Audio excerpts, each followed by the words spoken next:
கிறிஸ்தேசுக்குள் மிகவும் அன்பாக அழைக்கப்பட்ட அன்புக்குரிய சகோதர சகோதரிகள் அனைவருக்கும் நம்முடைய பிதாவாகிய தேவனாலும் நம் ஆண்டவரும் இரட்சகருமாகிய இயேசு கிறிஸ்துவின் இன்ப நாமத்தினாலும் முதலாவது அன்பின் வாழ்த்துக்கள். இந்த நாளிலும் கூட நம்முடைய தேவன் நம் வாழ்நாளில் மீண்டுமாக ஒரு நாளை கூட்டி தந்து விசேஷமாக மீண்டுமாக ஒரு வருடத்தை நமக்கு கூட்டி தந்து நமக்கு கிருபை பாராட்டியிருக்கிறார். பிதாவாகிய தேவனுக்கு நம்முடைய இரட்சகர் மூலம் நாம் துதிகளையும் ஸ்தோத்திரங்களையும் ஏறெடுத்துக்கொள்வோம். இந்த நாளிலும் கூட நாம் பார்க்க இருக்கக்கூடிய பாடத்தின் தலைப்பு வானத்திலிருந்து வந்த அப்பம். இந்த ஒரு பாடத்துக்கு ஆதாரமாக வாசிக்கலாம். யோவான் எழுதின சுவிசேஷம் 6ஆம் அதிகாரம் 53ஆம் வசனம். யோவான் 6ஆம் அதிகாரம் 53ஆம் வசனம் முதல். அதற்கு இயேசு அவர்களை நோக்கி, நீங்கள் மனுஷகுமாரனுடைய மாமிசத்தை புசியாமலும் அவருடைய இரத்தத்தை பானம் பண்ணாமலும் இருந்தால் உங்களுக்குள்ளே ஜீவனில்லை என்று மெய்யாகவே மெய்யாகவே உங்களுக்கு சொல்லுகிறேன். இது நமக்கு நல்ல ஒரு பரிச்சயமான ஒரு வசன பகுதி தான். நம்ம ஆண்டவராக இயேசு கிறிஸ்து இஸ்ரேல் ஜனங்கள் மத்தியில் பேசின ஒரு வசனம். இந்த ஒரு வசனம் நமக்கு நல்லா தெரியும். நம்ம ஆண்டவராக இயேசு கிறிஸ்து அவர் காட்டி கொடுக்கப்பட்ட அந்த ஒரு ராத்திரியில் ஒரு 2 அடையாளங்களை அவருடைய மரணத்தை நினைவு கூறுவதற்கு நிறுவுகிறார் அந்த இடத்துல. இப்போது இந்த ஒரு அடையாளம் நிறுவுவதற்கு முன்னாடி பழைய ஏற்பாட்டு காலத்தில் பார்த்தோம்னா யூதர்கள் இதுக்கு முன்னாடியே அநேக இந்த மாதிரி நினைவு கூறுதல்களை ஆல்ரெடி அவங்க நிறுவியிருக்கிறாங்க. சில வசனங்கள் இந்த விஷயம் எங்கே இருந்து வந்தது அப்படிங்கிற ஆதாரத்தை கூட நம்ம பார்த்தோம். அந்த அடிப்படையில் நம்ம கொஞ்சம் சிந்தித்து பார்க்கும்போது யூதர்கள் அவர்களுடைய அந்த வனாந்திர பிரயாணத்தில் தேவன் அவர்களுக்கு புசிக்க கொடுத்த அந்த மன்னா இதை உடன்படிக்கை பெட்டிக்குள்ளே ஒரு நினைவு கூறுதலாக அவங்க கொண்டு போனாங்க. நமக்கு நல்லா தெரியும், மன்னா, கற்பலகைகள், அந்த ஆரோனுடைய துளிர்த்த கோல், இதெல்லாம் அதேமாதிரி அநேக விஷயங்கள். அதாவது அவர்களுடைய ட்ரெஸ்ஸிலெல்லாம் பார்த்தோம்னா வஸ்திர ஓரங்களில் தொங்கல்களெல்லாம் உருவாக்குனாங்க. இதெல்லாமே ஒரு நினைவு கூறுதலாக அவர்கள் செஞ்சாங்க. அதே மாதிரி இன்னொரு பாடம் கூட நம்ம நல்லா பார்த்துருப்போம், நினைப்பூட்டும் அடையாளம் அப்படிங்கிற ஒரு பாடம் கூட. இஸ்ரேல் ஜனங்கள் கானானுக்குள்ளே என்ட்ராகிறதுக்கு முன்னாடி அந்த யோர்தானை அவர்கள் கடக்கும்போது ஆசாரியர்கள் நின்ற இடத்துல இருந்து ஒரு 12 கற்களை அவங்க அந்த நினைப்பூட்டும் அடையாளமாக எடுத்துகிட்டு போகிறத கூட நம்ம கவனிக்கிறோம்.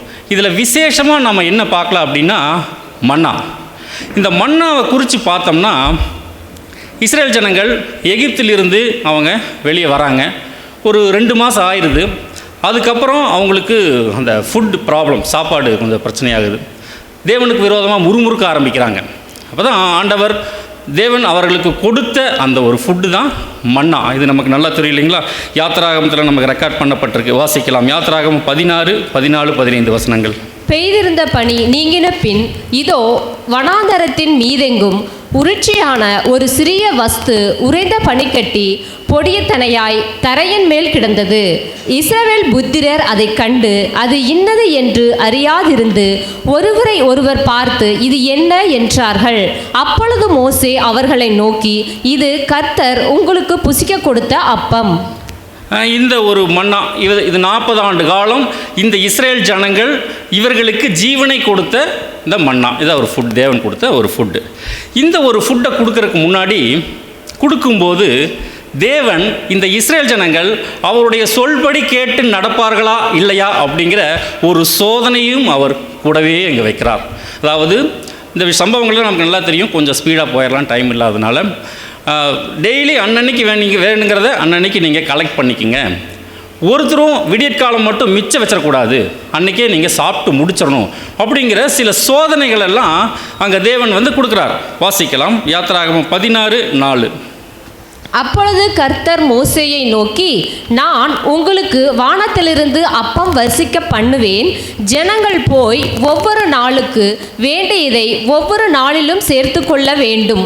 அதனால் அவர்கள் என் நியாய பிரமாணத்தின்படி நடப்பார்களோ நடக்க மாட்டார்களோ என்று அவர்களை சோதிப்பேன். தேவன் இவர்கள் தனக்கு கீழ்ப்படிந்து நடப்பார்களா நடக்க மாட்டார்களா, தன்னை விசுவாசிப்பார்களா என்பதை ஒரு சோதனையாகவே அந்த இடத்துல ஒரு கட்டளையாக கொடுக்குறார். ஆனால் இந்த ஜனங்கள் கேட்டார்களா? அவங்க கேட்கல. விடியற்காலம் மட்டும் மிச்சம் வச்சாங்க, அது பூச்சி பிடிச்சி நாற்றம் எடுத்தது அப்படிங்கிறத கூட பார்க்கலாம். ஏன் இவங்க அதை விடியற்காலம் மட்டும் மிச்சம் வைக்கிறாங்க? ஒருவேளை அடுத்த நாள் அந்த மண்ணா வராமல் போயிடுச்சுன்னா அடுத்த நாள் ஃபுட்டுக்கு நம்ம என்ன பண்ணுறது அப்படிங்கிற ஒரு பயம். அதனால் இவங்க அந்த ஒரு டெஸ்ட்டில் தேவன் வச்ச ஒரு சோதனையில் இவங்க அந்த இடத்துல தவறி போகிறாங்க. அதுக்கப்புறம் தேவன் அங்கே இவர்களை கடிந்து கொண்டு தொடர்ந்து அவர்களை வழி நடத்துகிறார். இந்த இடத்துல நம்ம கொஞ்சம் குறிப்பிட்டு பார்க்க வேண்டிய ஒரு விஷயம் என்ன அப்படின்னா, 40 ஆண்டு காலம் இந்த இஸ்ரேல் ஜனங்களுக்கு ஜீவனை கொடுத்த இந்த ஒரு மன்னாவை தேவன் மோசேட்ட சொல்லி இதை ஒரு நினைவு கூறுதலாக நீங்கள் இதை சேவ் பண்ணி வைங்க அப்படின்னு சொல்கிறார். இதைத்தான் நம்ம வாசிக்கலாம். யாத்திராகமம் 16:32. அப்பொழுது மோசே, கர்த்தர் கட்டளையிட்ட காரியம் என்னவென்றால், நான் உங்களை எகிப்து தேசத்திலிருந்து புறப்பட பண்ணின போது வனாந்தரத்தில் உங்களுக்கு புசிக்க கொடுத்த அப்பத்தை உங்கள் சந்ததியார் பார்க்கும்படிக்கு அவர்களுக்காக அதை காப்பதற்கு அதிலே ஒரு ஓமம் நிறைய எடுத்து வைக்க வேண்டும் என்றார். இதை எடுத்து நீங்கள் பத்திரமா வைங்க அப்படின்னு சொல்லி தேவன் சொல்கிறார். மோசே ஆரோன் இடத்துல சொல்லி, ஆரோன் இந்த ஒரு மன்னாவை ஒரு பொற்பாத்திரத்தில் அங்கே உடன்படிக்கை பெட்டியில் அங்கே சேவ் பண்ணி அங்கே வைக்கிறாங்க. இது நமக்கு நல்லா தெரிஞ்ச ஒரு சம்பவம் தான். இதில் தேவன் எப்படி இந்த ஒரு மன்னாவை தேவன் இஸ்ரேல் ஜனங்களுக்கு கொடுக்கும்போது இவர்களை எப்படி சோதித்தாரோ, இவர்கள் எப்படி தனக்கு கீழ்ப்படிந்து நடக்கணும், தன்னை விசுவாசிக்கணும் தேவன் எதிர்பார்த்தாரோ, அதே மாதிரி நம்ம ஆண்டவராகிய இயேசு கிறிஸ்துவும் பின்னாடி அவர் மரிக்கிறதுக்கு முன்னாடி இந்த ஒரு அடையாளங்களை, நினைவு கூறுதல் அடையாளங்களை ஏற்படுத்துறதுக்கு முன்னாடி சீசர்களையும் ஒரு சோதனைக்குள்ளே அவர் கொண்டு போகிறார். இவர்கள் எந்த அளவுக்கு தன்னை விசுவாசிக்கிறாங்க அப்படிங்கிறத எதிர்பார்த்தவராக இவருடைய ஊழிய காலங்களுடைய கடைசி பகுதியில் அந்த ஒரு விஷயத்தை பண்ணுறார். இது எந்த ஒரு காலகட்டம் அப்படின்னு கொஞ்சம் பார்த்தோம்னா, யோவான் ஸ்நானகன் சிரச்சேதம் பண்ணப்பட்ட ஒரு பீரியட். அதாவது ஆண்டவராகிய இயேசு கிறிஸ்து அவர் ஊழியத்தை ஆரம்பித்ததுக்கப்புறம் 3வது பஸ்காவுடைய ஒரு காலகட்டம். அப்போது யோவான் ஸ்நானன் சிரச்சேதம் பண்ணப்பட்டுறார். இந்த ஒரு டைமில் ஆண்டவர் தனியாக அதுக்கப்புறம் ஒரு வனாந்தரத்துக்கு போகிறார். இதை கேள்விப்பட்டு ஜனங்கள், இந்த நியூஸ் தெரிஞ்சு அநேகம் ஜனங்கள் அங்கே கூடிடுறாங்க. இப்போது ஆண்டவர் அவர்கள் மேல் மனதுருகி அவர்களை சொஸ்தமாக்குறார். அதற்கப்புறம் சாயங்காலம் ஆகுது, இந்த ஜனங்களுக்கு சாப்பாடு இல்லை. இந்த ஒரு இது நமக்கு பேசிக் கிளாஸ்லேயே நம்ம பார்த்துருக்கோம் இல்லைங்களா, 5 அப்பம் 2 மீன் பாடம், அந்த ஒரு சம்பவம் தான். இப்போ சாயங்காலம் ஆகுது, இவங்களுக்கு ஃபுட்டு இல்லை. அப்போ தான் சாயங்காலமான போது அவருடைய சீஷர்கள் அவரிடத்தில் இது வனாந்தரமான இடம், நேரமும் ஆயிடுச்சு, ஜனங்கள் கிராமங்களுக்கு போய் தங்களுக்கு போஜன பதார்த்தங்களை கொள்ளும்படி அவங்களை அனுப்பிச்சிருங்க அப்படின்னு சொல்லி ஆண்டவர்கிட்ட சொல்கிறாங்க. இப்போ ஆண்டவருக்கு அடுத்து என்ன செய்ய போகிறார் அப்படிங்கிற விஷயம் நல்லாவே முன்னாடியே தெரியும். ஆனாலும் இவர்களை சோதிக்கும்படி ஒரு கேள்வி கேட்கிறார். வாசிக்கலாம். யோவான் 6ஆம் அதிகாரம் 5-6 வசனங்கள். இயேசு தம்முடைய கண்களை ஏறெடுத்து திரளான ஜனங்கள் தம்மிடத்தில் வருகிறதைக் கண்டு பிலிப்புவை நோக்கி, இவர்கள் சாப்பிடத்தக்கதாக அப்பங்களை எங்கே கொள்ளலாம் என்று கேட்டார். தாம் செய்ய போகிறதை அறிந்திருந்தும் அவனை சோதிக்கும்படி இப்படி கேட்டார். இவருக்கு நல்லா தெரியும், பட் இருந்தாலும் இவர்களை சோதிக்கும்படி ஆண்டவர் இப்படி கேட்கிறார். ஏன் இவர்களை சோதிக்கணும் அப்படின்னா, ஆண்டவருடைய ஊழிய பகுதி கொஞ்சம் நிறைவு பகுதியை நோக்கி போய் கொண்டிருந்த காலகட்டம். ஆல்ரெடி அநேக அற்புதங்களை இவங்க பார்த்துட்டாங்க. கானா ஒரு கல்யாணத்திலேருந்து ஏகப்பட்ட விஷயங்கள். ஒரு முறை ஆண்டவரே இவர்களுக்கு அவருடைய வல்லமையை கொடுத்து சீசர்கள் அனுப்புகிறார். சீசர்கள் போகிறாங்க, பிசாசுகளை துரத்துறாங்க. ஆண்டவரே பிசாசுகள் எங்களுக்கு கீழ்ப்படியுதுன்னு சொல்லியெல்லாம் திரும்ப வராங்க. ஸோ இந்த ஓரளவுக்கு நல்லா வளர்ந்துருக்குறாங்க. இந்த டைமில் இவங்களுக்கு இந்த ஒரு சோதிக்கும்படி ஒரு கேள்வியை கேட்குறார். இவங்களுக்கு ஒரு டெஸ்ட். இந்த டெஸ்ட்டில் சீசர்கள் பாஸ் ஆனாங்களா? வாசிக்கலாம். யோவான் 6:7 வசனம். பிலிப்பு அவர்களுக்கு பிரதியுத்தரமாக, இவர்களில் ஒவ்வொருவன் கொஞ்சம் கொஞ்சம் எடுத்துக்கொண்டாலும் 200 பணத்து அப்பங்களும் இவர்களுக்கு போதாதே சொல்கிறாரு. அதாவது இவங்க அநேக அடையாள அற்புதங்களை பார்த்துட்டாங்க. எப்படியாவது ஆண்டவர் இவங்களுக்கு ஃபுட்டை, முதல் அற்புதமே காணா ஒரு அந்த கல்யாணம் தான். அப்போது இவங்க ஆண்டவர் மேலே ஒரு விசுவாச குறைச்சல் அந்த இடத்துல காணப்படுது. அதேமாரி அந்திரேயா கூட சொல்கிறார், இங்கே ஒரு பையன் இருக்கான், அவன் கையில் 5 வாட்கோதுமை அப்பங்களும் 2 மீன் இருக்குது, ஆனால் அவைகள் இத்தனை ஜனங்களுக்கு எம்மாத்திரம் அப்படின்னு சொல்லி ஆண்டவர் வைத்த அந்த ஒரு சோதனையில் இவர்கள் அந்த இடத்துல விழுந்து போகிறாங்க. அதுக்கப்புறம் நடந்த சம்பவங்கள் நமக்கு நல்லா தெரியும். இந்த 5 அப்பத்தை 2 மீனையும் வச்சு புருஷர்கள் மாத்திரம் 5000 பேருன்னு இருக்கும். அநேக ஆயிரக்கணக்கான ஜனங்களுக்கு ஆண்டவர் அங்கே போஜனம் கொடுக்குறார். சீசர்களை வச்சே கொடுக்குறார்.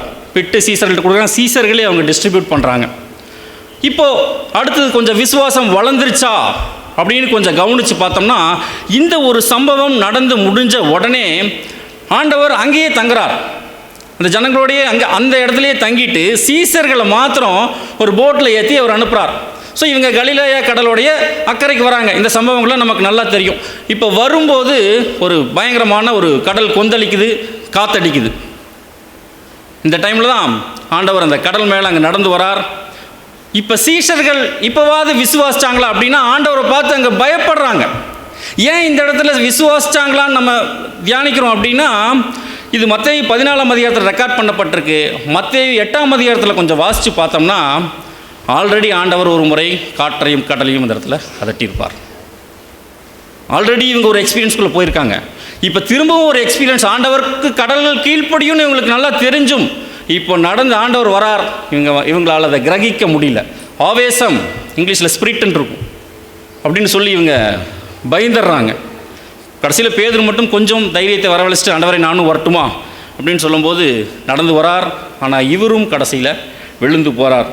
ஆண்டவர் வந்து அவர் கையை பிடிச்செல்லாம் தூக்குறார். அவ்விசுவாசியே ஏன் சந்தேகப்பட்ட அப்படின்னு சொல்லி ஆண்டவர் பேதுருவை அந்த இடத்துல கடிந்து கொள்கிறார்.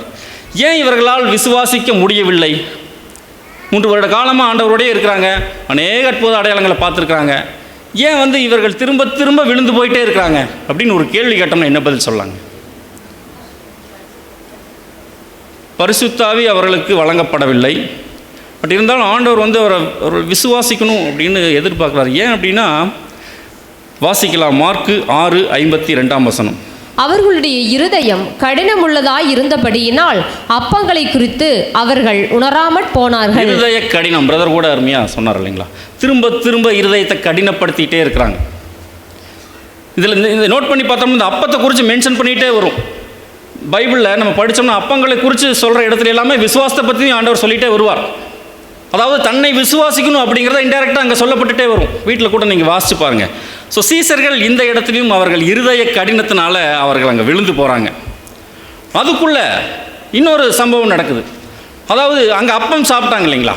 அங்கே ஆண்டவர் அந்த அக்கறையில் அப்பம் சாப்பிட்டாங்க. இந்த குரூப்பு ஆண்டவரை தேடிட்டு ஒரு போட் எடுத்துகிட்டு இங்கே இந்த பக்கம் வந்துடுறாங்க. யோவான் 6:24-25 வாசிக்கலாம். அப்பொழுது இயேசுவும் அவருடைய சீசரும் அங்கே இல்லாததை ஜனங்கள் கண்டு உடனே அந்த படவுகளில் ஏறி இயேசுவை தேடிக்கொண்டு கப்பர்நகூமுக்கு வந்தார்கள். கடலின் அக்கறையிலே அவர்கள் அவரை கண்டபோது, ரபி, நீர் எப்பொழுது இவ்விடம் வந்தீர் என்று கேட்டார்கள். இவங்க வந்து துரத்திட்டே வந்துட்டாங்க. இவங்க ஆண்டவரில் இந்த பக்கம் இக்கரைக்கு வந்துட்டாரு. அங்கே அப்பம் சாப்பிட்டுட்டு திரும்ப இவங்க ஒரு போட் எடுத்துகிட்டு ஆண்டவர் தேடிட்டே வந்துட்டாங்க. ஏன் இவங்க தேடிட்டு வரணும்? என்னங்க பிரதர்? பிரதர் அழகாக சொல்கிறார் பாருங்க. ஏன்னா இவங்க மறுபடியும் அந்த ஃபுட்டுக்காக அடுத்த வேளை சாப்பாடு ஆண்டவரோட போனால் நல்லா சாப்பாடு கிடைக்குமே அப்படின்னு சொல்லிட்டு இவங்களை தேடிட்டு வராங்க. யோவான் 6:26 வாசிக்கலாம். இயேசு அவர்களுக்கு பிரதியுத்தரமாக, நீங்கள் அற்புதங்களை கண்டதினால் அல்ல, நீங்கள் அப்பம் புசித்து திருப்தியானதினாலேயே என்னை தேடுகிறீர்கள் என்று மெய்யாகவே மெய்யாகவே உங்களுக்கு சொல்லுகிறேன். இவங்க சாப்பாட்டை எதிர்பார்த்து ஆண்டவர் தேடிட்டு வராங்க. இந்த யோவான் 6ஆம் அதிகாரம் படித்து பார்த்தோன்னா ரொம்ப அருமையான ஒரு கான்வர்சேஷன், ஒரு சம்பாஷணை அங்கே அப்படியே தொடர்ந்து இருக்கும். அப்போ ஆண்டவர் சொல்கிறார், இந்த அழிந்து போகிற போஜனத்துக்காக நீங்கள் தேடாதீங்க, அழியாமல் இருக்கக்கூடிய ஜீவனுக்காக நீங்கள் கிரியை நடப்பியுங்கள். அப்போ நாங்கள் என்ன கிரியை, தேவனுக்கு ஏற்ற கிரியை நடப்பிக்கிறது அப்படின்னு இவங்க கேட்கும்போது ஆண்டவர் சொல்லுவார், அவர் அனுப்புனவரை விசுவாசிக்கணும், தன்னை விசுவாசிக்க சொல்லி எங்கள் ஆண்டவர் சொல்லுவார். அப்போ இவங்க கேட்பாங்க. ஆக்சுவலாக ஆல்ரெடி ஒரு பயங்கரமான ஒரு அற்புதம் நடந்திருக்குது. ஆனால் இப்போ இந்த ஜனங்க என்ன கேட்குறாங்க அப்படின்னா, உங்களை விசுவாசிக்கும்படி எங்களுக்கு என்ன அடையாளத்தை காட்டுறீங்கன்னு கேட்பாங்க. சாதாரண அற்புதங்களா? அந்த ஒரு சின்ன அப்பத்தை மீனையும் வச்சுட்டு 10,000 பேருக்கு போஷிக்கிறது. ஏன் அப்படி கேட்குறாங்க? ஏன்னா இவங்க என்ன சொல்கிறாங்க, எங்களுக்கு வந்து மோசே எந்த சோர்ஸுமே இல்லாமல் வானத்திலிருந்து அப்பத்தை கொடுத்தார், நீங்கள் இந்த வெறும் அப்பத்தை வச்சு தான் நீங்கள் எங்களுக்கு இந்த ஒரு ஃபுட்டை கொடுத்துருக்கீங்க, இதுக்காகவெல்லாம் உங்களை நாங்கள் விசுவாசிக்க முடியாது அப்படின்னு சொல்லுவாங்க. ரொம்ப ஒரு ஆச்சரியமாக இருக்கும். அப்போ தான் ஆண்டவர் சொல்லுவார், வானத்திலிருந்து வந்த அப்பத்தை மோசே உங்களுக்கு கொடுக்கலப்பா, எங்கள் அப்பா தான் கொடுத்தார், தேவன் தான் கொடுத்தார், பிதா தான் கொடுத்தார்னு சொல்லி அங்கே வந்து ஒரு விட்னஸ் பண்ணுவார். சொல்லிட்டு தான் சொல்லுவார். வாசிக்கலாம் யோவான் 6:48-50 ஜீவ அப்பம் நானே, உங்கள் பிதாக்கள் வனாந்தரத்திலே மன்னாவை புசித்திருந்தும் மரித்தார்கள், இதிலே புசிக்கிறவன் மறியாமல் இருக்கும்படி வானத்தில் இறங்கின அப்பம் இதுவே. மன்னாவோட ஆண்டவர் தன்னை கம்பேர் பண்ணி பேசுவார். அந்த அப்பத்தை சாப்பிட்டு நீங்கள் மரிச்சிங்க, இந்த அப்பம், அதாவது தன்னை விசுவாசிப்பதன் மூலமாக இந்த அப்பத்தை சாப்பிட்டீங்கன்னா நீங்கள் மரிக்க மாட்டீங்க அப்படின்னு சொல்லுவார். சொல்லிட்டு தான் ஆண்டவர் அங்கே சொல்லுவார் யோவான் 6:53, நீங்கள் மனுஷகுமாரனுடைய மாம்சத்தை புசியாமலும் அவருடைய இரத்தத்தை பானம் பண்ணாமலும் இருந்தால் உங்களுக்குள்ளே ஜீவன் இல்லை என்று மெய்யாகவே உங்களுக்கு சொல்லுகிறேன். அப்படின்னு அதனுடைய அர்த்தம் என்ன? சாப்பிட்டா ஜீவன் உண்டு, அவ்வளோதான். அதுதான் 6:47 நம்ம வாசிக்கிறோம், வாசிக்கலாம். என்னிடத்தில் விசுவாசமாய் இருக்கிறவனுக்கு நித்திய ஜீவன் உண்டென்று மெய்யாகவே மெய்யாகவே உங்களுக்கு சொல்லுகிறேன். சாப்பிட்றதுன்னா விசுவாசிக்கிறது. உம்முடைய வார்த்தை கிடைத்தவுடன் உட்கொண்டேன் அப்படின்னு நல்ல வசனம் இருக்கு இல்லைங்களா? அதாவது அவருடைய பலியை விசுவாசிப்பதன் மூலமாக நாம் ஜீவனை பெற்றுக்கொள்ளலாம், அதான் அதனுடைய அர்த்தம். ஆனால் இந்த ஜனங்கள் என்ன ஃபீல் பண்ணாங்க அப்படின்னா, அதை அப்படியே லிட்டரலாக எடுத்துட்டாங்க. இவர் எப்படி அவருடைய மாம்சத்தை நமக்கு புசிக்க கொடுப்பார், நியாயப்பிரமாணத்தின்படி இது தப்பாச்சே, ரத்தத்தை சாப்பிடக்கூடாதே அப்படின்னு சொல்லி அவங்க லிட்டரலாக எடுத்துட்டு அந்த ஜனங்களும் போயிடுவாங்க. ஆண்டவரை ஃபாலோ பண்ண சீசர்களும் ஒரு சிலர் ஆண்டவரை விட்டு அப்படியே போயிடுவாங்க. அது முதல் அவருடைய சீசரில் அநேகர் அவருடனே கூட நடவாமல் பின்வாங்கி போனார்கள், விட்டுட்டு போயிடுவாங்க. அப்போ ஆண்டவர் ரொம்ப ஒரு ஃபீலிங்குள்ளே போயிடறார், மனவேதனைக்குள்ளே போயிடுறார். போயிட்டு இந்த 12 சீஷர்களை பார்த்து கேட்குறார். அப்பொழுது இயேசு 12 நோக்கி, நீங்களும் போய்விட மனதாக இருக்கிறீர்களா? ரொம்ப ஒரு உணர்வுபூர்வமான ஒரு கேள்வியாக இருக்குது அந்த கேள்வி. அது படிக்கும்போது ஒரு மாதிரி இருக்குங்க, நீங்களும் போகிறீங்களாப்பா அப்படிங்கிற மாதிரி. பல இடங்களில் விசுவாசிக்காத சீசர்கள் இந்த இடத்துல சொன்ன பதில் தான் ரொம்ப ஒரு ஆச்சரியமான ஒரு விஷயம். வாசிக்கலாம். அப்பொழுது இயேசு 12 நோக்கி, நீங்களும் போய்விட மனதாய் இருக்கிறீர்களோ என்றார்.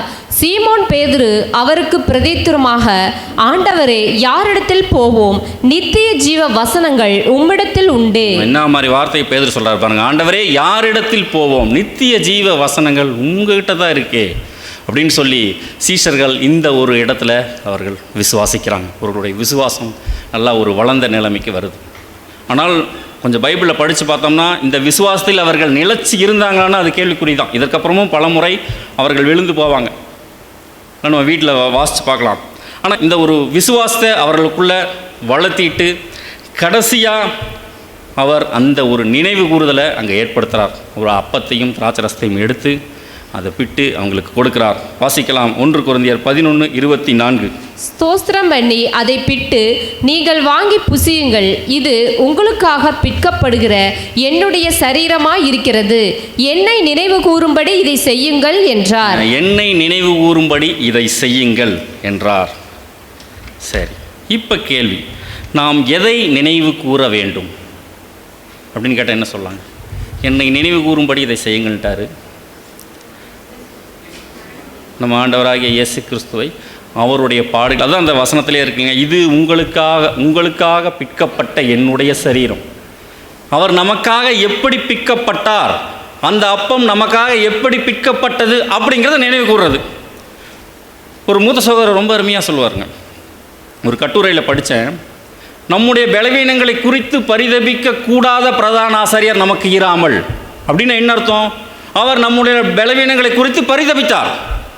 அதே மாதிரி இந்த ஒரு காலகட்டங்களில் நாமும் நம்ம ஆண்டவராகிய இயேசு கிறிஸ்து நமக்காகப்பட்ட பாடுகளை நாம் தியானிக்கும் போது அது நமக்கு ஒரு மகா பெரிய ஒரு சாக்கியமாக இருக்குது அப்படின்னு சொல்லிட்டு அந்த ஒரு சகோதரர் ரொம்ப அருமையாக எழுதுகிறார். ஸோ அதனால தான் இப்போ காலையிலேருந்து நம்ம பார்த்த பாடங்கள்லாம் இந்த ஒரு காலகட்டங்களில் விசேஷமாக அவர் நமக்காகப்பட்ட பாடுகளை நாம் விசேஷமாக நினைவு கூறுறோம். இதை குறித்து நம்ம அநேக சத்தியங்கள் நம்ம பார்த்துருக்கோம். அவர் பட்ட பாடுகளை குறித்து. ஆக்சுவலாக அவருடைய பாடுகள் எங்கேருந்து ஸ்டார்ட் ஆகுதுன்னு என்ன சொல்லாங்க? எங்கேருந்து ஒரு பாடுகள் ஸ்டார்ட் ஆகுது? ஞானஸ்தானம், யோர்தான்லேருந்தே அவருடைய பாடுகள் அங்கே ஸ்டார்ட் ஆகுது. இதாவே உங்களுடைய சித்தம் செய்ய வருகிறேன் முழுசாக ஒப்பு கொடுத்துட்டார். அவருக்குன்னு அந்த பரிபூர்ண மனுஷனுக்குரிய சித்தம் எதுவுமே அவருக்கு இல்லை, எல்லாத்தையுமே ஒப்பு கொடுத்துட்டார். ஸோ யோர்தான்லேருந்தே அவருடைய பாடுகள் ஸ்டார்ட் ஆகுது. அவருடைய சௌகரியங்கள், அவருக்குன்னு ஏதாவது கொஞ்சம் இளைப்பாறலாம் அப்படின்னா கூட ஜனங்க வந்துடுவாங்க, ஒரு ரெஸ்ட்டு கூட இல்லாமல். ஸோ கண்டினியூஸாக அவர் அந்த பலி, இதனுடைய உச்சகட்டம் தான் நமக்கு கெத்சமனேயில் பார்க்குறோம். ஸோ கெத்சமனேயில் அவர் அந்த அப்பம் நமக்காக எப்படி பிற்கப்பட்டது, நிறைய பாடங்கள் அதை குறித்து பார்த்துட்டோம். காலையில் கூட பிரதரில் அடித்த அந்த கரண்ட் ஷாக், அந்த மீடியன் உள்ள அடிக்கும் போதெல்லாம் கொடூரமான ஒரு விஷயங்கள். ஸோ எல்லாமே நமக்காக அவ்வளோதான். இதைத்தான் நம்ம நினைவு கூறுறோம். இது ஃபஸ்ட்டு பாயிண்ட். கண்ணீர் மல்க இந்த சப்ஜெக்ட்ஸ் எல்லாம் கேட்குறோம், அவர் எப்படி நமக்காக பாடுபட்டார் அப்படிங்கிறத நினைவு கூறுறோம். அடுத்து 2வது பாயிண்ட் என்ன அப்படின்னா, நீதிமானாக்கப்படுதல். இது ஒரு பேசிக் சப்ஜெக்ட், பேசிக் டாக்டரின், நமக்கு நல்லா தெரியலைங்களா? அதாவது ஆதாம் படைக்கப்பட்ட நிலைமை ஒரு நீதிமான் நிலைமை. அதுக்கப்புறம் ஆதாம் எப்பொழுது விழுந்து போகிறாரோ அப்போ அந்த நீதிமான் என்கிற நிலைமையிலிருந்து அப்படியே விழுந்து போகிறார். தொடர்ந்து மனிதர்கள் பாவம் செஞ்சு தேவனை விட்டு ரொம்ப தூரம் போயாச்சு. இப்போ இவர்கள் திரும்ப இந்த நிலைமைக்கு வரணும் அப்படின்னா 1000 ஆண்டு அரசாட்சியில் இயேசு கிறிஸ்து செஞ்ச ஈடுபலியின் விளைவாக இவர்கள் உயிர்த்தெழுந்து அதற்கப்புறம் இவர்களை சத்தியத்தில் நடத்தி படிப்படியாக திரும்ப ரிவர்ஸ் ஆர்டரில் கொண்டு வந்து திரும்ப தேவனோட ஒப்புரவாக்கணும், அவர்கள் நீதிமான் என்கிற நிலையை அவங்க ரீச் பண்ணுவாங்க. இதுக்கு 1000 ஆண்டு நடக்கும். 1000 ஆண்டு முடிவில் இந்த ஒரு விஷயம் நடக்கும். இதுக்கு இடையில நம்ம ஆண்டவராக இயேசு கிறிஸ்து செஞ்ச பலியின் புண்ணியத்தினால இப்போ நம்ம தேவன் நீதிமான் என்று எண்ணுகிறார், நாம் நீதிமான் என்று கருதப்படுகிறோம். இது யாரால? நம்ம ஆண்டவர் செய்த அந்த பலியின் புண்ணியத்தின் நிமித்தமாக. அவருடைய வஸ்திரம் நம்ம கவர் பண்ணியிருக்கு, நம்மளுடைய பாவங்களை கவர் பண்ணியிருக்கு, அவர் நமக்காக பரிந்து பேசுகிறார். இந்த ஒரு விஷயத்தை அவர் மட்டும், அவருடைய அப்பம் மட்டும் அங்கே பிற்கப்படலைன்னா இன்னைக்கு நாமும் தேவனற்றவர்களாக உலக ஜனங்களைப் போல ஒரு அனாதையான பிள்ளைகளாக இன்னும் இருந்துட்டு இருந்திருப்போம். ஸோ ஆண்டவர் செய்த அந்த பலியின் புண்ணியத்தினால இன்னைக்கு நாம் அந்த புத்திர சுவிகாரத்துக்குள்ளே நம்ம வந்திருக்கோம். நீதிமான் ஆக்கப்படுதல், இதை நினைவு கூறணும். 2 பாயிண்ட் பார்த்தோம். அந்த அப்பம் எப்படி நமக்காக பிற்கப்பட்டது என்பதை நினைவு கூறுறோம்னா அதை விசுவாசிக்கிறோம், முழுமையாக விசுவாசிக்கிறோம். அதே மாதிரி அவருடைய பலியின் புண்ணியத்தினால் நாம் நீதிமானாக்கப்பட்டிருக்கிறோம் என்பதை விசுவாசிக்கிறோம். இப்போ ஒரு கேள்வி, இந்த ஒரு வசனம் இருக்கு இல்லைங்களா, என்னிடத்தில் விசுவாசமாயிருக்கிறவனுக்கு நித்திய ஜீவன் உண்டென்று மெய்யாகவே மெய்யாகவே உங்களுக்கு சொல்லுகிறேன். இப்போ நம்ம இதெல்லாம் விசுவாசிக்கிறோம், இது என்னுடைய சரீரம் ரத்தம் எல்லாம் சொல்லியிருக்கார், இதை விசுவாசிக்கிறோம் இல்லைங்களா. இப்போ நமக்கு இந்த வசனத்தின் அடிப்படையில் இந்த கேள்வி கேட்டோம்னா நமக்கு ஜீவன் கன்ஃபார்மா அப்படின்னு ஒரு கேள்வி கேட்டால் என்ன சொல்லாங்க? நம்மளால் கன்ஃபார்மாக சொல்ல முடியுமா? சொல்லலாமே. இந்த வசனம் தான் சொல்லுதே, விசுவாசிட்டா நமக்கு ஜீவன் உண்டுன்னு. விசுவாசிக்கிறவங்க ஜீவன் கன்ஃபார்ம், அப்புறம் ஏன் நமக்கு ஜீவன் இல்லைன்னு நம்ம எப்படி சொல்கிறது? இப்போ சபையிலேயே கொஞ்சம் பார்த்தோம்னா, இப்போ சபை வகுப்பார்லேயே எத்தனை வகுப்பார்கள் இருக்கிறாங்க அப்படின்னு கேட்டால் என்ன சொல்லாங்க? இப்போ நம்மளாம் திருச்சபையாக அழைக்கப்பட்டிருக்கோம், நமக்குள்ளே இப்போ எத்தனை வகுப்பார்கள் இருக்கிறாங்க? இல்லைங்க சிஸ்டர். இப்போ சபைக்கு கிடைக்க போகிற நிலைமை, கடைசி நிலைமை, இதில் எத்தனை வகுப்பார் இருக்கிறாங்க அப்படின்னு கேட்டால், அதாவது திருச்சபை திரள் கூட்டம் 2ஆம் மரணம் சிஸ்டர் சொல்கிறாங்க. அதாவது இப்போ இது வந்து ஆவிக்குரிய லேவியர்கள், இப்போ நம்மளாம் ஒரு ஆவிக்குரிய லேவியர்கள். இதில் நம்ம ஞானஸ்தானம் எடுத்து தேவனோடு நல் மனசாட்சியின் உடன்படிக்கை எடுக்கும்போது இதில் பொதுவான லேவியர்கள் அப்படிங்கிற ஒரு ஸ்டேஜுக்கு வருவோம். இப்போ இந்த பொதுவான ஸ்டேஜுக்கு வந்ததுக்கப்புறம் அடுத்தது நம்ம பலி செலுத்தக்கூடிய ஸ்டேஜுக்கு நம்ம கடந்து போகணும். பலி செலுத்தக்கூடிய ஆசாரியர்கள் நம்ம கடந்து போகணும். ஆனால் அதுக்கு பதிலாக ஒரு சிலர் என்ன ஆகிறாங்க அப்படின்னா, இந்த ஞானஸ்தானம் எடுத்த ஒரு நிலைமையிலேயே அவர்கள் சரிந்து போய் தேவனுடைய கிருபையை விருதாவாக பெற்ற ஒரு நிலைமைக்குள்ளே போயிடுறாங்க. இவங்களுக்கு தேவன் என்ன வச்சிருக்கிறார்? 1000 ஆண்டு அரசாட்சியில் உலக ஜனங்களோட உயிர் தெழுந்து வரக்கூடிய ஒரு நிலைமை. ஒட்டுமொத்த அது ரொம்ப கொடுமைங்க. யோசனை பண்ணி பாருங்க, இத்தனை சத்தியம் தெரிஞ்சு உலக ஜனங்களோட உயிர் தெழுந்தது எவ்வளோ கொடுமையாக இருக்கும். அந்த ஒரு நிலைமைக்கு போகிறாங்க. அதே மாதிரி இந்த பலி செலுத்தக்கூடிய வகுப்பாரில் இதில் தான் திருச்சபை, திரள் கூட்டம், 2ஆம் மரணத்துக்கு போகிற வகுப்பார் எல்லாமே இருக்கிறாங்க. இதில் இந்த பலி செலுத்தக்கூடிய வகுப்பாரில் இப்போ நம்ம விசுவாசிக்கிறோம், அவருடைய அந்த அப்பம் நமக்காக பிற்கப்பட்டதுன்னு விசுவாசிக்கிறோம், நாம் அவர் மூலமாக தான் நீதிமானாக்கப்பட்டதுன்னு விசுவாசிக்கிறோம். ஆனால் இதில் எல்லாத்துக்கும் ஜீவன் இருக்கான்னு பார்த்தா இல்லையே. 2ஆம் மரணத்துக்கு போகிற வகுப்பாரும் இதில் தானே இருக்கிறாங்க. அப்போ ஆண்டவர் அங்கே என்ன சொல்ல வரார்? இது விசுவாசம் மாத்திரம் போதாதுன்னு சொல்ல வராரா, இல்லை வேறு ஏதாவது சொல்ல வராரா? ஆனால் அதோட சொல்லிட்டு நிறுத்திட்டார். இதை விசுவாசிங்களா உங்களுக்கு ஜீவன் உண்டுன்னு சீசர்கிட்ட சொல்லிட்டு நிறுத்திட்டார். அடுத்த ஸ்டேஜ் அவர் போகல. ஏன் போகல அப்படின்னா நமக்கு நல்லா தெரியும், அவர்களுக்கு பரிசுத்த ஆவி அப்போ வழங்கப்படவில்லை. யோவான் 16:12-13 வாசிக்கிறீங்களா? இன்னும் அநேக காரியங்களை நான் உங்களுக்கு சொல்ல வேண்டியதாக இருக்குது. அதை சொன்னால் இப்போ நீங்கள் தாங்க மாட்டீங்க. ஏன்னா அவங்களுக்கு பரிசுத்த ஆவி வழங்கப்படலை, தேவனுடைய வித்து அவர்களுக்குள்ளே வைக்கப்படலை, அவர்கள் ஆவியினால் ஜனிப்பிக்கப்படவில்லை, புரியாது. ஆனால் பின்னாடி பரிசுத்த ஆவி கிடைச்சதுக்கப்புறம் அப்போஸ்தலனாகிய பவுல் இதனுடைய ஆழமான அர்த்தத்தை பின்னாடி எழுதுகிறார். அங்கே விசுவாசிக்கிறதோடு ஆண்டவர் நிறுத்திட்டார். இப்போ இதனுடைய ஆழமான அர்த்தத்தை அப்போஸ்தலனாகிய பவுல் எழுதுகிறார். வாசிக்கலாம். 1 கொரிந்தியர் 10ஆம் அதிகாரம் 16-17 வசனங்கள். நான் ஆசீர்வதிக்கிற ஆசீர்வாதத்தின் பாத்திரம் கிறிஸ்துவனுடைய இரத்தத்தின் ஐக்கியமாய் இருக்கிறதல்லவா? நான் பிக்கிற அப்பம் கிறிஸ்துவனுடைய சரீரத்தின் ஐக்கியமாய் இருக்கிறதல்லவா? அந்த ஒரே அப்பத்தில் நாம் எல்லாரும் பங்கு பெறும்படியால் அநேகரான நாம் ஒரே அப்பமும் ஒரே சரீரமாய் இருக்கிறோம். இந்த அப்பத்தை எடுத்து இதை பிட்டு நம்ம சாப்பிட்றோம் இல்லைங்களா? இப்போ இதை சாப்பிடும்போது நாம் அவரோடு ஐக்கியமாகிறோம், அவருடைய சரீரத்தோடு நாமும் ஐக்கியமாகிறோம், இப்போ ஒரே சரீரமாயிடுறோம். இப்போ இந்த டைமில் என்ன கிடைக்குது அப்படின்னா, இப்போ நம்ம அவருடைய சரீரத்தோடு நம்ம ஐக்கியமானதற்கு உடனே இப்போ நமக்கு ஒரு மகா பெரிய ஒரு கிஃப்டை வந்து கொடுக்குறார். என்ன கிஃப்ட்டு? ஒரு கிஃப்ட் கொடுக்கப்படுது. என்ன கிஃப்டாக இருக்குங்க? இப்போ விசுவாசிச்சு அதை புசிக்கிறோம், அந்த அப்பத்தை பிட்டு நம்ம புசிக்கிறோம். அதை புசிக்கும் போது அவருடைய இதில் நாமளும் ஒன்றாயிடுறோம். இப்போ நமக்கு ஒரு கிஃப்ட் கொடுக்கப்படும். சிஸ்டர் கண்டுபிடிச்சிட்டாங்க பாருங்க, வாசிக்கலாம். பிலிப்பியர் 1:29.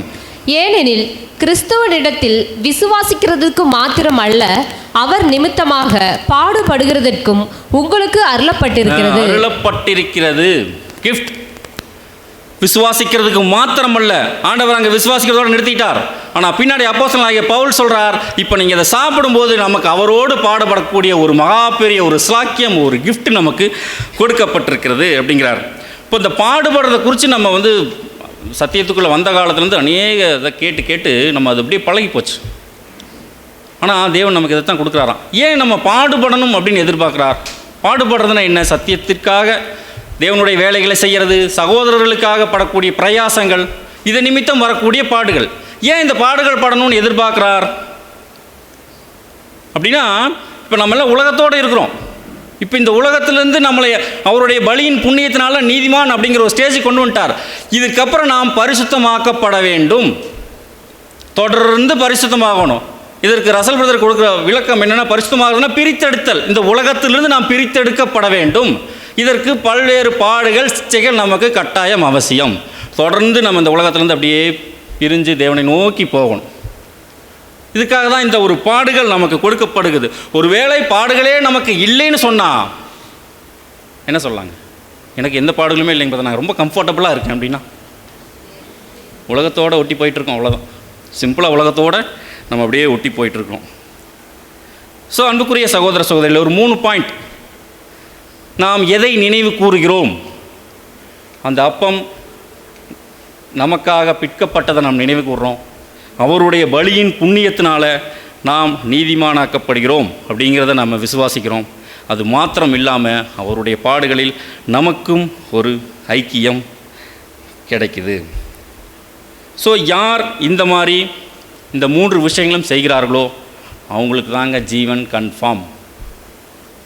ஸோ ஒருவேளை நாம் இன்னும் இந்த பாடுகளுக்குள்ளே படலையே, நான் இப்போ தான் ஞானஸ்தானம் எடுத்திருக்கேனே, இந்த மாதிரி கேள்விகள்லாம் வரும். நான் எந்த பிரயாசமும் படலையே. அதுக்காகத்தாங்க இந்த ஒரு நினைவு கூறுதலை நமக்கு கொடுத்துருக்கிறார். ஏன் வருஷம் இந்த நினைவு கூறுதல் கொடுத்துருக்கிறார்? வருஷம் அப்படின்னு கேட்டால் என்ன சொல்லாங்க? வருஷத்துக்கு ஒரு முறை இந்த நினைவு கூறுங்கப்பான்னு ஏன் சொல்லணும்? இந்த நினைவு கூறுதலே இல்லைன்னா எப்படி இருக்கும்?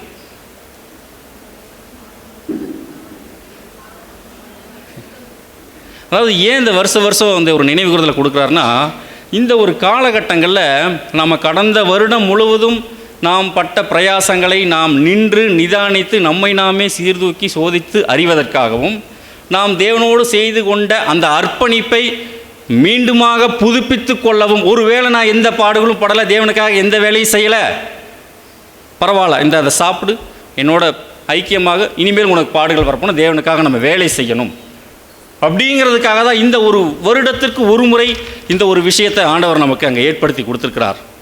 நல்லதான் வருடம் இதைத்தான் 1 கொரிந்தியர் 11:28 வாசிக்கிறேன் இல்லைங்களா? வாசிக்கலாம். எந்த மனுஷனும் தன்னை தானே சோதித்தறிந்து இந்த அப்பத்தில் புசித்து இந்த பாத்திரத்தில் பானம் பண்ண கடவன். அதுதான் நம்மை நாமே சோதித்து அறிந்து இந்த ஒரு அப்பத்தில் பானம் பண்ணணும். சோதித்து அறிகிறதுன்னு என்னங்க? இந்த இப்போ பார்த்து நம்ம 3 விஷயங்கள் தான். நம்மை நாமே சோதித்து பார்க்கணும், சோதித்து பார்த்து. ஆனால் அநேக நேரத்தில் நம்மை நாமே சோதிப்பதுக்கு பதிலாக பக்கத்தில் இருக்கிற சகோதரர்கள் நம்ம சோதிச்சிட்றோம். இவர் இதுக்கெல்லாம் தகுதியா அப்படிங்கிற மாதிரி நம்ம நினச்சிட்றது. இவர் நேற்று என்னை பேசின பேச்சுக்கு இது எப்படித்தான் அப்பத்தை கையில், இந்த மாதிரியெல்லாம் கூட சிந்தனைகள் நமக்குள்ளே வரலாம். ஸோ ரோமரெல்லாம் பவுல் ரொம்ப கடிந்து கொண்டு எந்த இடத்துலையும் கடிந்து கொள்ளாத பவுலெல்லாம் சொல்கிறார். எந்த சகோதரர் 2ஆம் அதிகாரத்திலாம் படித்து பார்த்தீங்கன்னா, எந்த ஒரு சகோதரனையும் குற்றப்படுத்திடாதீங்க. ஏன்னா நம்மளையும் நாமே சோதித்தறியத்தான் சொல்லியிருக்கு பைபிள். மற்ற சகோதரர்களை குற்றப்படுத்தக்கூடாது.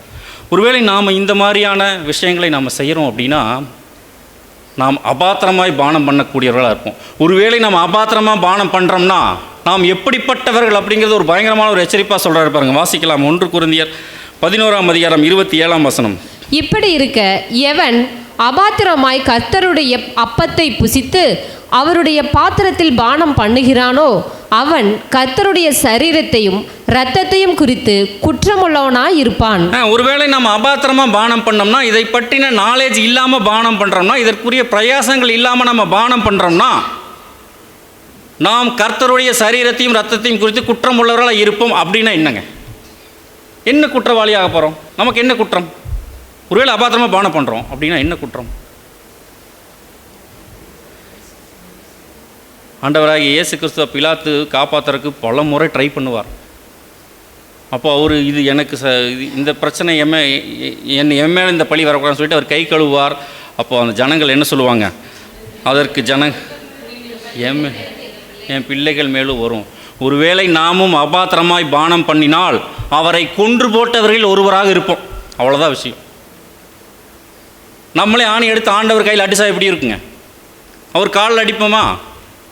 அதுதான் விஷயம். அபாத்திரமாய் பானம் பண்ணுதல் சாதாரண விஷயம் இல்லைங்க. ஸோ அதனால தான் பவுல் திரும்ப திரும்ப ஒரு எச்சரிப்பு கொடுத்துட்டே இருக்கிறார். இது யாரும் அபாத்திரமாக பானம் பண்ணிடாதீங்க. உங்ககிட்ட புளிப்பு இருக்கக்கூடாது, பொல்லாப்போ துர்க்குணம் எதுவும் இருக்கக்கூடாது. இதை பற்றின கம்ப்ளீட் நாலேஜ் இருக்கணும். ஸோ தொடர்ந்து அவர் சொல்லிட்டே வரார். ஒருவேளை நாம் அபாத்திரமாய் பானம் பண்ணினால் அவரை கொன்று போட்டவரில் ஒருவராக நாம் இருப்போம். ஆமாம், ஏன் அபாத்திரமாக பானம் பண்ணுறோம்? நம்ம ஏன் அந்த ஒரு சூழ்நிலைக்குள்ளே நம்ம போகிறோம்? இதற்கும் பவுல் விளக்கம் கொடுக்குறார். வாசிக்கலாம். 1 கொரிந்தியர் 11:29.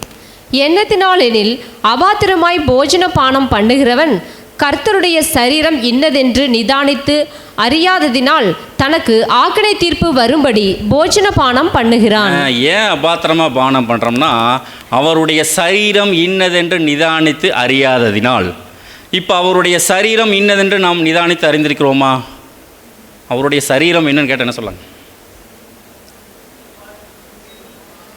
இப்போ கிறிஸ்துவுடைய சரீரம் எது அப்படின்னு கேட்டால் என்ன சொல்லலாம்? சிஸ்டர் சொன்னா பாருங்க, நம்ம தான் அவருடைய சரீரம். அதை இன்னும் கொஞ்சம் சொல்லலாம், நம்ம எல்லாரும் தான் அவருடைய சரீரம். இதுதான் 1 கொரிந்தியர் 10:17. அந்த ஒரே அப்பத்தில் நாம் எல்லாரும் பங்கு பெறுகிறபடியால் அநேகரான நாம் ஒரே அப்பமும் ஒரே சரீரமுமாக இருக்கிறோம். இந்த ஒரு விஷயம் நம்ம மனசில் இல்லைன்னா அதற்கேற்ற கிரியை நாம் பண்ண மாட்டோம். ஆட்டோமேட்டிக்காக பொல்லாப்பு வரும், சகோதரருக்கு வருமா, துர்க்குணம் எல்லா விஷயமும் உள்ளே வந்துடும். அப்போ ஆட்டோமேட்டிக்காக அபாத்திரமாக பானம் பண்ண ஆரம்பிச்சிருவோம். நம்ம எல்லாரும் ஒரே அப்பம். இந்த ஒரு சிந்தனை இல்லாதனால தான் சபைகளில் பிரிவினைகள் வருது. கேங்காக அப்படியே பிரிகிறாங்க. இந்த பக்கம் ஒரு குரூப், அந்த பக்கம் ஒரு குரூப். ஒட்டுமொத்தமாக சபையாக இருக்கிறோமா அல்லது சபைக்குள்ளே நாம் தனியாக இருக்கிறோமா? இது எல்லாமே இந்த ஒரு காலகட்டங்களில் சீர்தூக்கி பார்க்குறதுக்காக தான் வருஷத்துக்கு ஒரு முறை இந்த ஒரு நினைவு ஊறுதலை ஆண்டவர் அங்கே ஏற்படுத்தியிருக்கார். இதெல்லாம் நீங்கள் ரியலைஸ் பண்ணி பாருங்கப்பா. நீங்கள் எல்லாம் ஒரே சபையாக இருக்கிறீங்களா அப்படின்னு கேட்குறார். சீசர்கள் ஆண்டவராக இயேசு கிறிஸ்து மரித்து உயிர்த்தெழுந்து பரம்பேறினதுக்கு பிற்பாடு சீசர்கள் எப்படி இருந்திருப்பாங்க? எப்படி இந்த நினைவு கூறுதலை அனுசரிச்சிருப்பாங்க? அவர்களுக்குள்ளே ஏகப்பட்ட பிரச்சனை இருந்துச்சு. காலையில் கூட நம்ம பார்த்து இல்லைங்களா, பிரதர் சொன்னார், நம்ம சலோமி அம்மா ஒரு முறை அது யோவான் யாக்கோபு போய் வலது இந்த மாதிரி அவங்க சீஃப் போஸ்ட்டு கேட்குறாங்க ஆண்டவர்கிட்ட போய், ஆண்டவர் உங்களுடைய ராஜ்யத்தில் என் பசங்களுக்கு சீஃப் போஸ்ட் கொடுங்கன்னு கேட்கும்போது ஆண்டவருங்க கடிந்து கொள்கிறார். இப்போ மற்ற சீசர்கள் எல்லாம் இவங்களை பார்க்குறாங்க. பயங்கரமான கோபம் வந்திருக்குங்களா இல்லையா? எல்லாருக்கும் பயங்கரமான கோபம் வந்திருக்கும். இப்போ ஆண்டவர் மரித்து அவர் போனதுக்கு பிற்பாடு இவங்க அந்த அப்பத்தையும் திராட்சரசத்தையும் கையில் எடுக்கும்போது மற்ற சீசர்கள் எல்லாம் இந்த யோவானையும் யாக்கோபையும் எப்படி பார்த்துருப்பாங்க? மன்னிச்சிருப்பாங்களா, மன்னிச்சிருக்க மாட்டாங்களா? அது முன்னாடி. அதற்கப்புறம் பரிசுத்தாவி கிடைத்ததற்கு பிற்பாடு பெந்தெகோஸ்தே நாள், அதற்கு பிற்பாடு பரிசுத்தாவி கிடைச்சிருச்சு. இப்போ எல்லா சீசர்களும் இந்த யோவானை யாக்கோபை எப்படி பார்த்துருப்பாங்க? சரீரமாக பார்த்துருப்பாங்க. நம்மெல்லாம் ஒரே சரீரம். அப்போ அவர்களை மன்னித்திருப்பார்களா இல்லையா? அவர்களுக்குள் அநேக பிரச்சனைகள் இருந்தாலும் கண்டிப்பாக அவர்கள் சகோதரரை மன்னிச்சிருப்பாங்க. அதே மாதிரி ஆண்டவராக இயேசு கிறிஸ்து அரெஸ்ட் பண்ணப்படுறார். நமக்கு நல்லா தெரியும். பேதுரு மறுதளிக்கிறார், கண்டபடி வெளியிருந்து திட்டுறார். இப்போ மற்ற சகோதரர்கள் எல்லாம் பின்னாடி அனுசரிக்கும் போது பேதுருவை எப்படி பார்த்துருப்பாங்க? திட்டிருப்பாங்களா? இப்படி பண்ணிட்டே அப்படின்னு திட்டிருப்பாங்களா? அல்லது அவர்கள் பேதுருவை மன்னித்திருப்பார்களா? கண்டிப்பாக அவர்கள் மன்னித்திருப்பார்கள். அதே மாதிரி ஆண்டவர் அரெஸ்ட் பண்ணதுக்கப்புறம் எல்லா சீசர்களும் விட்டு ஓடிட்டாங்க. எல்லாம் ஓடிட்டாங்க. கடைசி வரைக்கும் இருந்தது யாருங்க? யோவான் கூட பின்னாடி வராரு. ஆனால் ரொம்ப விசேஷமாக கொஞ்சம் கவனித்து பார்த்தோம்னா இந்த சகோதரிகள் விசேஷமாக ஒரு 3 மரியாள்கள், கிளையோப்பா மரியாள், ஆண்டவருடைய தாயாகிய மரியாள், மகதலேனா மரியாளை குறித்து பார்த்தோம்னா கடைசி வரைக்கும் இருக்கிறாங்க. உயிர் தெழும்போது அவங்க தான் இருக்கிறாங்க. ஸோ இந்த 3 சகோதரிகள் இந்த சீசர்களை பின்னாடி மன்னிச்சிருப்பாங்களா இல்லையா? ஒரு முறை ஆண்டவர் அங்கே சிலுவை தூக்கிட்டு வரும்போது தூக்க முடியாமல் கீழே விழுகிறார். சீசர்கள் ஒருத்தர் கூட இல்லைப்பா. உங்களுக்கு எப்படி இருந்திருக்கும்? இப்படி விட்டு போட்டு போயிட்டீங்களே, ஒரு ஹெல்ப் பண்ணுற கூட ஆள் இல்லையே. கடைசியில் அந்த சிரேன ஊரான சீமோன் வந்து ஒரு ஹெல்ப் பண்ணுவார். ஸோ இப்போ அந்த நேரத்தில் அவர்களுக்கு பயங்கரமான கோபம் இருந்திருக்கும். ஆனால் பரிசுத்த ஆவி கிடைத்ததற்கு பிற்பாடு இவர்கள் அந்த சீசர்களை மன்னித்திருப்பார்களா இல்லையா? கடைசியில் யோவான் வரார். யோவான் வந்து கடைசி நிற்கிறார். ஸோ இவங்க எல்லாமே மற்ற சீசர்களை மன்னிச்சிருப்பார்களா இல்லையா? ரொம்ப சிம்பிளாகவே சொல்லிடலாம். அந்த பாடம் எல்லாருக்குமே புரிஞ்சிடும். நமக்குள்ளேயும் இதே மாதிரியான யார் பெரியவன், கோபங்கள், பொறாமைகள், இந்த மாதிரி அநேக விஷயங்கள், மாம்ச பலவீனங்கள் எல்லாமே இருக்கலாம். ஆனால் இந்த ஒரு டைமில் இந்த ஒரு அப்பத்தையும் அந்த ரசத்தையும் நாம் கையில் எடுக்கும்போது அதே ஒரு சிந்தை, நாம் அந்த சகோதரர்களை மன்னித்திருக்கோமா? ஒருவேளை நமக்கு விரோதமாக ஒரு மேலே தப்பாக கூட இருக்கலாம், இல்லை நம்ம மேலே தப்பே இல்லாமல் இருக்கலாம். நாம் அந்த சகோதரோடு ஒப்புரவாகி இருக்கிறோமா? யார் இப்படி ஒப்புரவாகி ஆண்டவர்கிட்ட போய் இந்த கிருபாசனத்தில் மன்னிப்பு கேட்கும்போது ஆண்டவர் மன்னிச்சு இந்த ஒரு நாளில் நம்ம கிட்ட வந்து நம்மளை மன்னித்து இன்னொரு வருஷத்தை அவர் வந்து கூட்டி கொடுக்குறார். பரவாயில்லப்பா, இந்த வருஷம் போங்க, இந்த வருஷம் உங்களுக்கு ஒரு கூட்டி கொடுக்குறேன், நல்லா கிரியை செய்யுங்க, நல்லா கனி கொடுங்க அப்படின்னு சொல்லி ஆண்டவர் அதற்காக தான் இந்த ஒரு காலகட்டங்களை நமக்கு கொடுக்குறார். ஸோ இந்த உணர்வு ஏன் நமக்கு வரமாட்டேங்குதுன்னு ஒரு கேள்வி கேட்டோம்னா, அங்கே சீசர்களுக்கு இருதய கடினம் இருந்தது. அதே மாதிரி தான் நாமும் நம்மளுடைய இருதயத்தை திரும்ப திரும்ப கடினப்படுத்துகிறோம். அதனால தான் இந்த மாதிரியான விஷயங்கள் நமக்கு வரமாட்டேங்குது. எபிரேயரில் கூட ஒரு வசனம் இருக்குது, பாவத்தின் வஞ்சனையினால் கடினப்பட்டு போகாதபடிக்கு அப்படின்னு சொல்லு. பாவம் நம்மளை திரும்ப திரும்ப பழகிடுது. நமக்கு அப்படியே பண்ணி பண்ணி பண்ணி பண்ணி நமக்கு அப்படியே பழகிடுது. நம்மளுடைய இருதயம் ஆட்டோமேட்டிக்காக கடினமாயிட்டே போகுது. ஸோ இந்த ஒரு சிந்தனைகள் தேவனுடைய பிள்ளைகள்கிட்ட இருக்கக்கூடாது அப்படிங்கிறது தான் இந்த ஒரு பாடம் நமக்கு சொல்லுது. ஸோ யார் இந்த ஒரு உணர்வோடு இருக்கிறாங்களோ இவங்க தான் இந்த வானத்திலிருந்து வந்த இந்த ஒரு மெய்யான அப்பத்தை உண்மையாக விசுவாசித்து புசிக்கக்கூடியவர்கள் அப்படிங்கிறதா இந்த ஒரு பாடம் சொல்லுது. அதே நேரத்தில் இன்னொரு எச்சரிப்பு கூட நமக்கு இந்த ஒரு பாடம் சொல்லுது. அங்கே எகிப்திலிருந்து கிளம்பியவர்கள் 40 வருஷம் அந்த வானத்திலிருந்து வந்த அந்த மன்னாவினால் போஷிக்கப்பட்டவர்கள் எல்லாருமே கானானுக்குள்ளே போக முடிஞ்சதுங்களா? கடைசியாக யார் போனாங்க? யோசுவா, காலேப் 2 பேர் மட்டும்தான் போனாங்க. மோசே கூட போகல. இத்தனை பேரை வழிநடத்தின மோசே கூட போகல. ஸோ இதெல்லாம் நமக்கு எதை அடையாளப்படுத்துதுன்னா மிகப்பெரிய ஒரு எச்சரிப்பு தான். ஸோ செலெக்ஷன் ரொம்ப சிவியராகிட்டே போகுது. நடக்கக்கூடிய சம்பவங்கள், தேவன் எச்சரிப்புகளை கொடுத்துட்டே வரார். கொரோனா, இன்னும் அநேக சகோதரர்கள் நம்மோட இல்லை, இது எல்லாமே நமக்கு ஒரு எச்சரிப்பை கொடுத்துட்டே வரார். ஸோ அங்கே எப்படி யோசுவா, காலேப் அவர்கள் மாத்திரம் அங்கே உள்ளே போனாங்களோ அதே மாதிரி நாமும் பரலோகத்துக்குள்ளே போகிறதுக்காக தான் தேவன் இந்த மாதிரியான பாடங்களை நமக்கு கொடுத்துட்டு இருக்கிறார். கூட இவர்களோடைய இன்னொரு விஷயமும் உள்ளே போச்சு. இவர்களை போஷித்த அந்த மன்னா ஒரு பவலில், ஒரு கோல்டன் ஜாரில் வச்சு உள்ள உடன்படிக்கை பெட்டிக்குள்ளே வச்சு நினைவு கூறுதலாக அங்கே உள்ளே போகுது. ஸோ இந்த ஒரு மன்னா எதை அடையாளப்படுத்தும் அப்படிங்கிறத மாத்திரம் பார்த்து இந்த ஒரு பாடத்தை நாம் நிறைவு செய்யலாம். இந்த ஒரு மன்னா எதை அடையாளப்படுத்தும்? இவ்வளோ நேரம் பார்த்தோம் இல்லைங்களா? அங்கேயும் வானத்திலிருந்து வந்த அப்பம், இங்கேயும் வானத்திலிருந்து வந்த அப்பம். ஆண்டவராகிய இயேசு கிறிஸ்து வானத்திலிருந்து வந்தார்னா அவர் இந்த பூமியில் புருஷ சித்தத்தில் வரல. அதான் அதை அடையாளப்படுத்தும். தேவனுடைய பரிசுத்தாவினால் அவர் வந்தவர். ஸோ அந்த மன்னா அவர்களை எப்படி அங்கே போஷிச்சுதோ அதே மாதிரி இந்த மன்னா இந்த சுவிசேஷ யுகத்தில் இங்கே நம்மளை போஷிச்சிட்ருக்கு. வருஷம் நாம் இதை சாப்பிடும்போது, அதை விசுவாசிக்கும் போது, அதை உள்வாங்கும் போது நாம் ஜீவனுக்குள் போய் கொண்டிருக்கிறோம். சாதாரண ஜீவன் இல்லைங்க, அழியாமை ஜீவன். இந்த ஒரு ஜீவனை நமக்கு கொடுக்குறார். ஸோ இந்த ஒரு மன்னா இதைத்தான் நம்ம வசனத்தில் வாசிக்கிறோம் இல்லைங்களா? யோவான் 6:51 வாசிக்கலாம். நானே வானத்திலிருந்து இறங்கின ஜீவ அப்பம், இந்த அப்பத்தை புசிக்கிறவன் என்றென்றைக்கும் பிழைப்பான். நான் கொடுக்கும் அப்பம் உலகத்தின் ஜீவனுக்காக நான் கொடுக்கும் என் மாமிசமே என்றார். இந்த ஒரு மன்னா இந்த ஒரு எதை அடையாளப்படுத்துதுன்னா, நம் ஆண்டவராகிய இயேசு கிறிஸ்துவினுடைய மாம்சம். ஆண்டவராகிய இயேசு கிறிஸ்துவனுடைய மாம்சம் என்னாச்சுங்க? நமக்கு நல்லா தெரியும் இல்லைங்களா? அவர் மாம்சத்திலே கொலையுண்டு ஆவியில் உயிர்ப்பிக்கப்பட்டார். அப்போ அவருடைய சரீரம் எங்கே போச்சு? அங்கே மோசையுடைய சரீரம் மறைக்கப்பட்டது மாதிரி நம்ம ஆண்டவராகிய இயேசு கிறிஸ்துவனுடைய சரீரமும் மறைக்கப்பட்டது. இது நமக்கு நல்லா தெரியும்.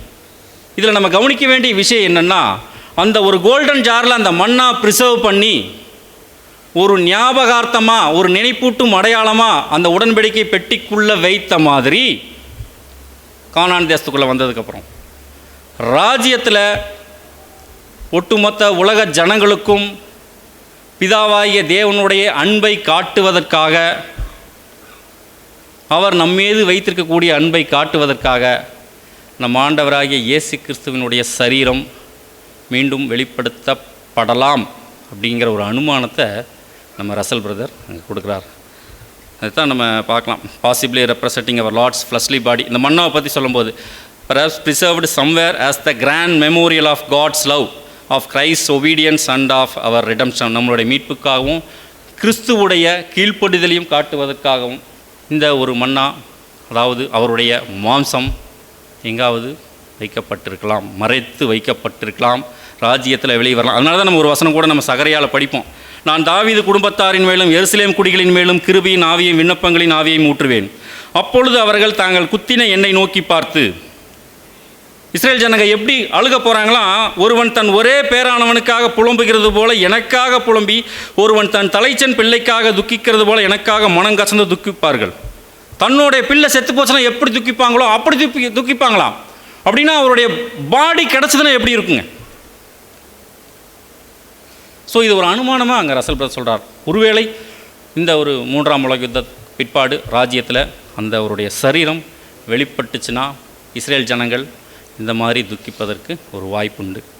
ஸோ அன்புக்குரிய சகோதர சகோதரிகளே, வானத்திலிருந்து வந்த அப்பம் அங்கே இஸ்ரேல் ஜனங்களுக்கு மன்னா, இங்கே நம்மை வழி நடத்துவதற்கு நம் ஆண்டவராகிய இயேசு கிறிஸ்துவனுடைய அந்த சரீரம்.